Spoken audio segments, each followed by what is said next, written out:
Time for a 2024 Seattle Seahawks reality check.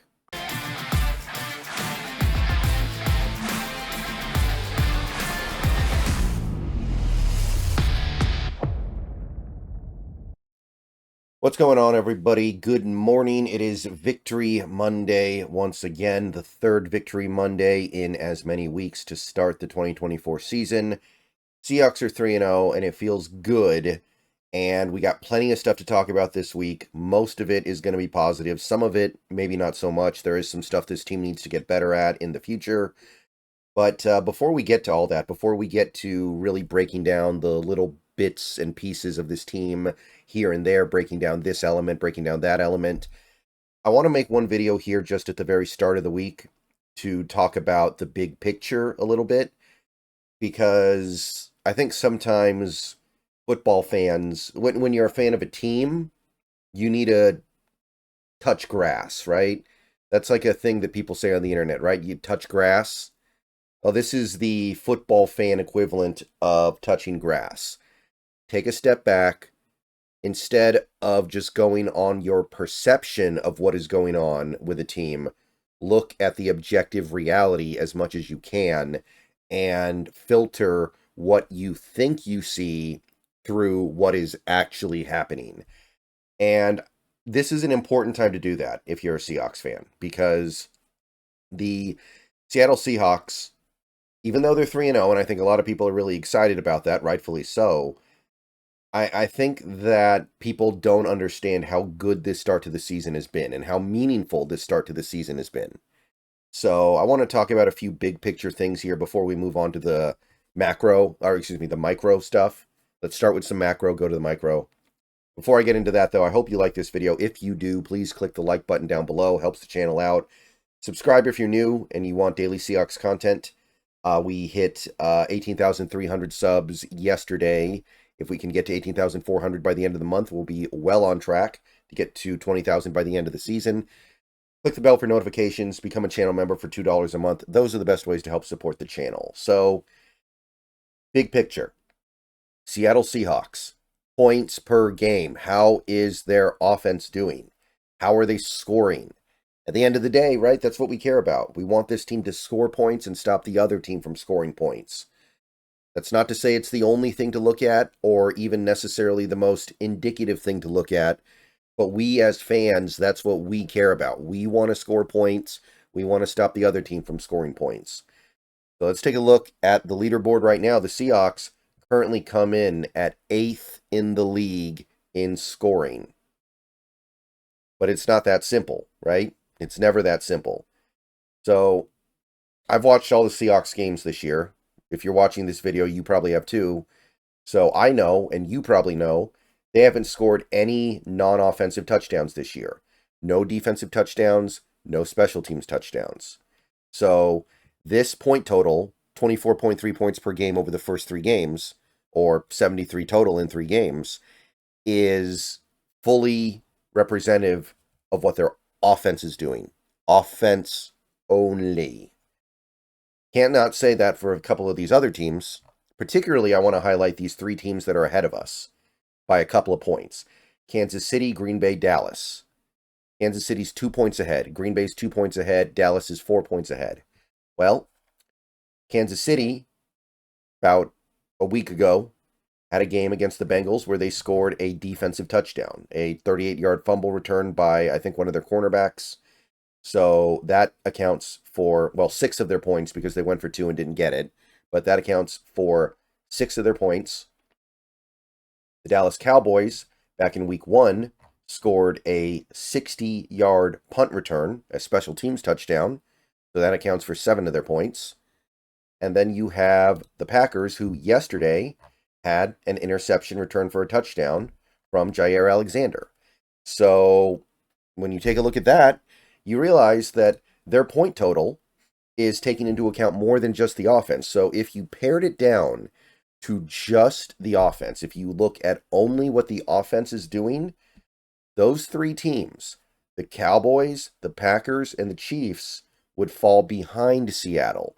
And that would vault Seattle into, guess what? The top 5.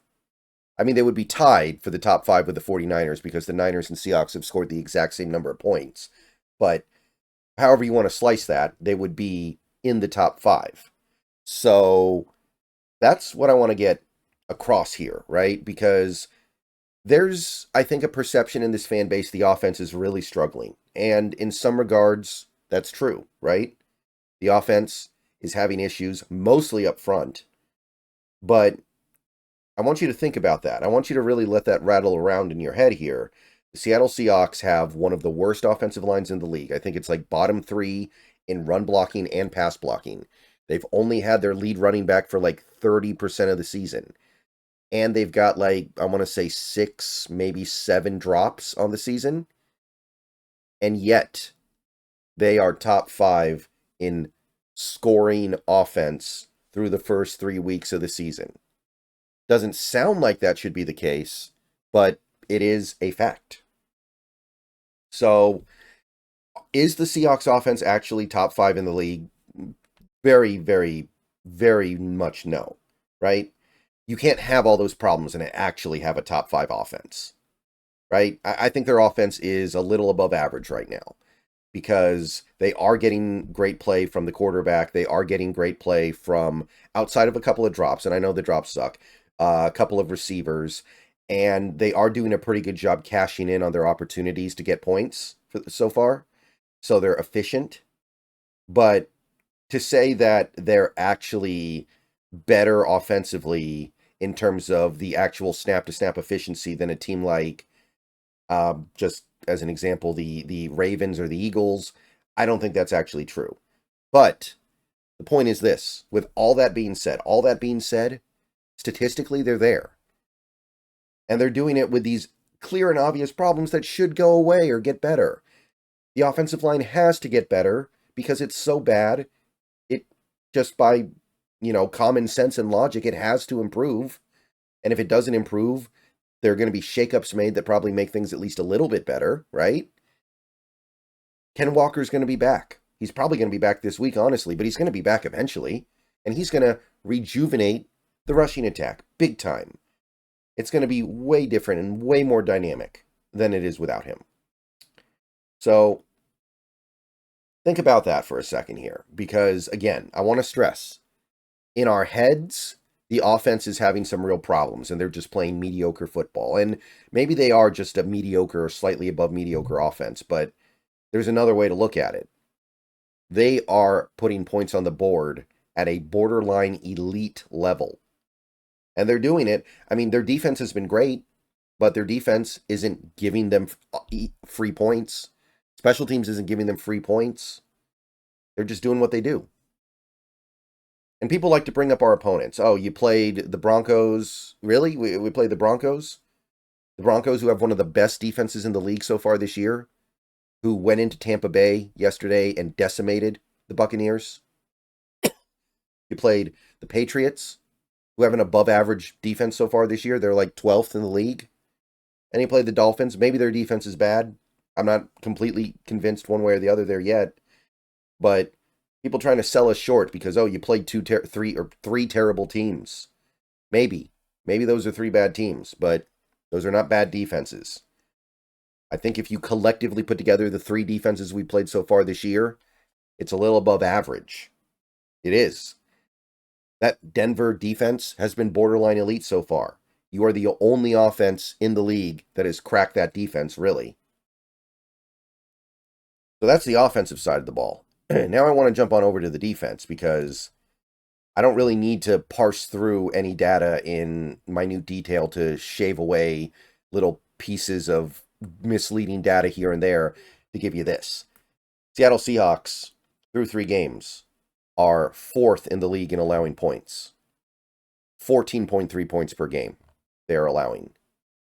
Only 3 teams are allowing fewer per game. So that is another result in the top 5. That is another borderline elite. I would even go so far as to just say it's elite result. Now, yeah, I know Denver's offense isn't that good. I mean, they looked a lot better in Tampa Bay yesterday. They played a little bit better. Had a little bit of a better result.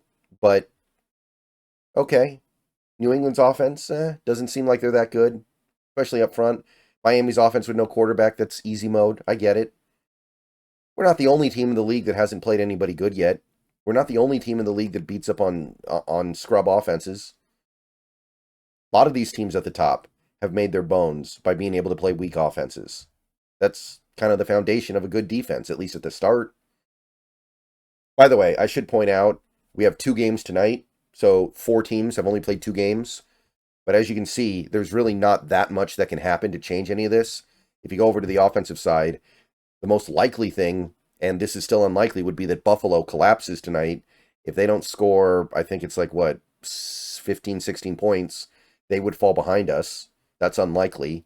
But it's also very unlikely that a team like Washington blows up offensively and moves ahead of us. So, whatever. I don't think this is going to change after tonight's results. So, top 5 offense, top 5 defense in points. In points. There are going to be other metrics out there that paint a different story. Some of those metrics might have the Seahawks defense higher than this, honestly. It wouldn't surprise me. If you're not opponent dependent, then you got to love what we're doing so far. So, how many teams in the league are top 5 offensively in scoring and defensively in scoring? Because everyone's making a big deal about how, there are 5 3-0 teams. And the Seahawks are one of them. Well, if Buffalo wins tonight, they're going to be 5 3-0 teams. And Seattle's one of them. But how many teams are top 5 on both sides? Well, you've got the Vikings. They're top 5 on both sides, right? And you potentially, depending on tonight, got the Bills.